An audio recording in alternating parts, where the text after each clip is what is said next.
the word that the Lord's been speaking very clearly to me lately is cleanse the inside of your cup. There was these stories that you might have heard of Moravian missionaries and some pretty extreme men and women who they really lived for God. They wanted to give their lives for God and serve Him, and they did some things that are just unthinkable to most of us.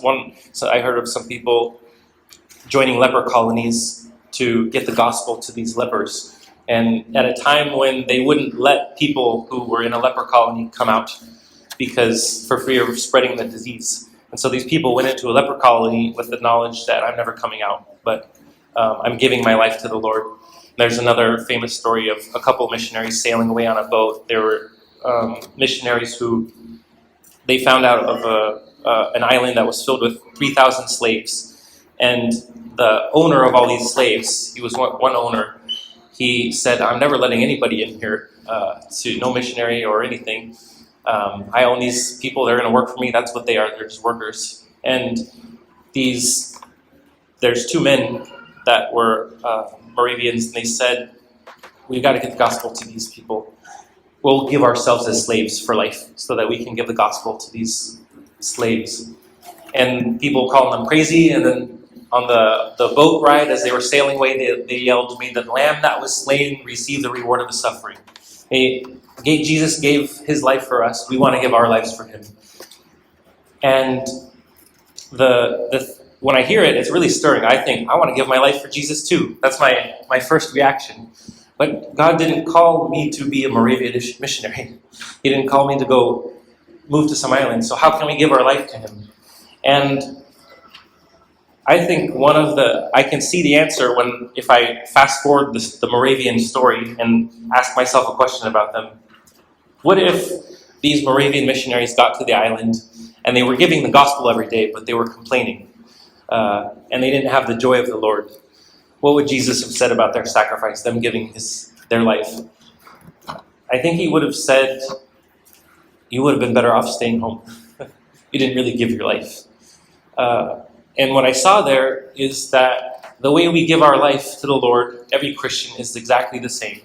It's by cleansing the inside of the cup.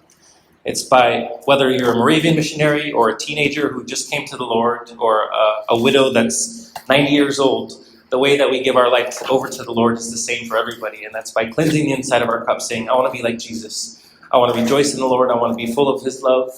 I want to sacrifice anything he calls me to. And so that's kind of like we heard last week. A single mother of 10 can do this. And that's really encouraging to think that our path is exactly the same as anybody's path. It's the same as Jesus, the apostles. It's the same as all these missionaries. It's the same as every man and woman. It's exactly the same as to cleanse the inside of our cup. And that's to be like Jesus. And I think that's why it's called dying to ourselves, because that's what it means to be dying to ourselves. We give our lives over just exactly the same like that Moravian missionary who sold himself into slavery. We can sell ourselves by saying, my will is not my own anymore. I'm giving that to the Lord. And by the way, that verse is in Matthew 23, verse 26. Jesus was saying it to the Pharisees. You cleanse the outside of your cup, kind of like we heard. You want to be noticed by men, but it's the inside of the cup, before God alone, that you should be working on. Matthew 23, verse 26. And for a long time, I had no idea. I was so confused. God put a desire in my heart to live for him and say, Lord, I want to see your smile. I want to please you. I want to make you happy. And I was so confused by, okay, what do I do now? Well, maybe try to obey all of the rules that I know, try to read the word a lot, pray a lot, and serve him, and maybe get involved in social work. There's a personal holiness, obviously, is part of it. Evangelism. What do we focus on, though? What's really the focus? And by God's grace, I see that. That's the clear burden that we have, the burden of our church. And that's to cleanse our inside of our cup to be like Jesus. Clean like him. Romans 8:29. We have posted on our website.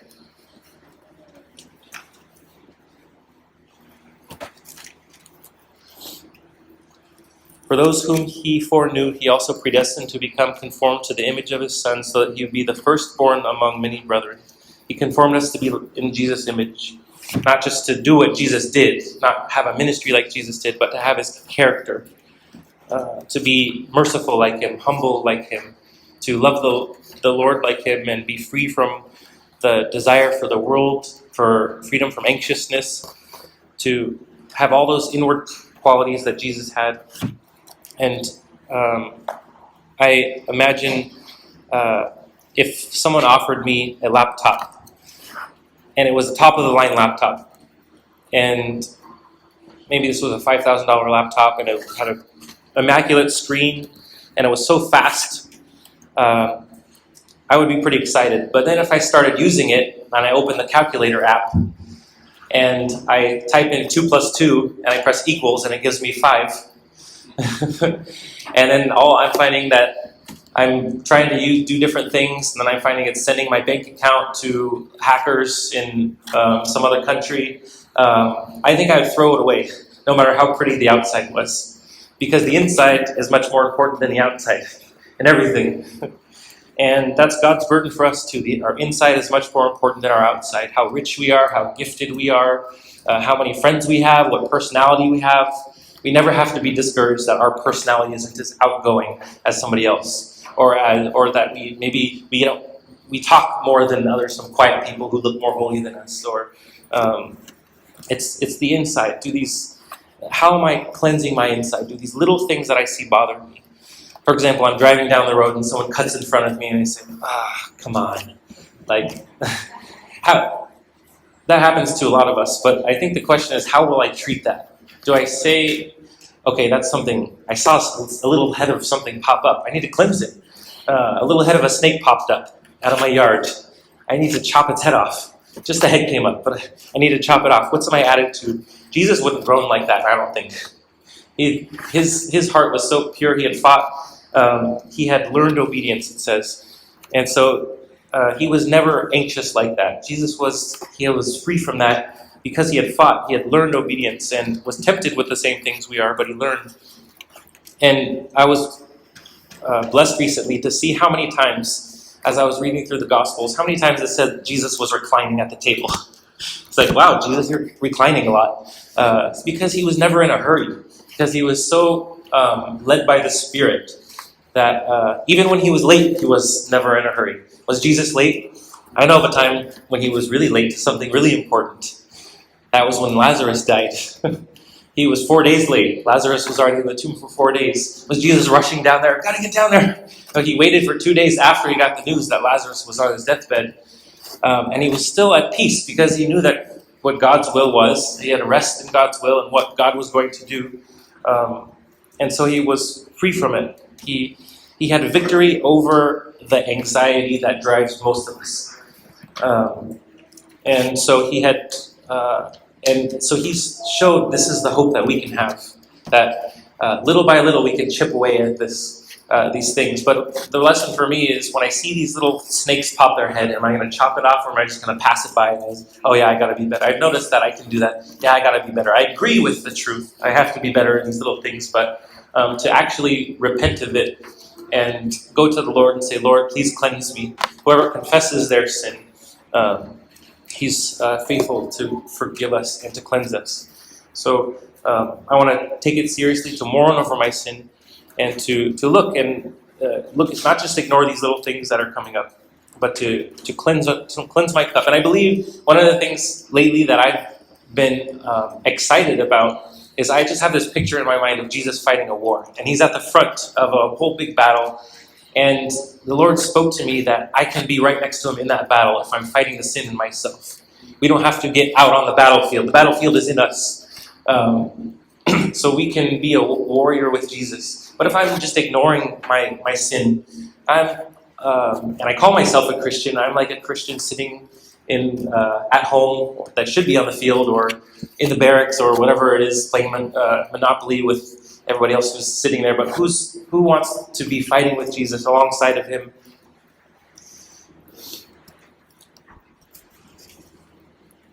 I've seen that I can have a burden so much for my own things when I really want something. I've been at restaurants and taken 10 minutes to look over the menu to try to pick the thing I'll enjoy the most. But God's burden for me, how careful am I with that? To think about it, to meditate on it, to try to make the right decision on what I'll do. I'll take 10 minutes to figure out a meal to order for myself, but will I take at least 10 minutes to repent of a sin that I saw, that God wants me to be cleansed of? That showed me how much that was something that showed me how much self I've had in the past, how much self I have now, how self-centered I can be. I have so much burden for my own thing, but so little for God's. So the Lord, He's helped us now to have this holy city, not the holy city, the temple of God in it. The temple of us, we don't have to go to Jerusalem anymore like the Israelites did. We can be with Him and dwell with Him in our heart, and that presence of Him is there, I think, if I'm taking that attitude towards sin. I want to deny my will, tear the veil in my flesh, then that's where the presence of God is, and that's where the fullness of joy will come. So even to this day, I go through ups and downs in my mood and all that, but I know the path. In His presence is fullness of joy, and in His presence is where I want to be. Just regarding that, turn to Isaiah 59.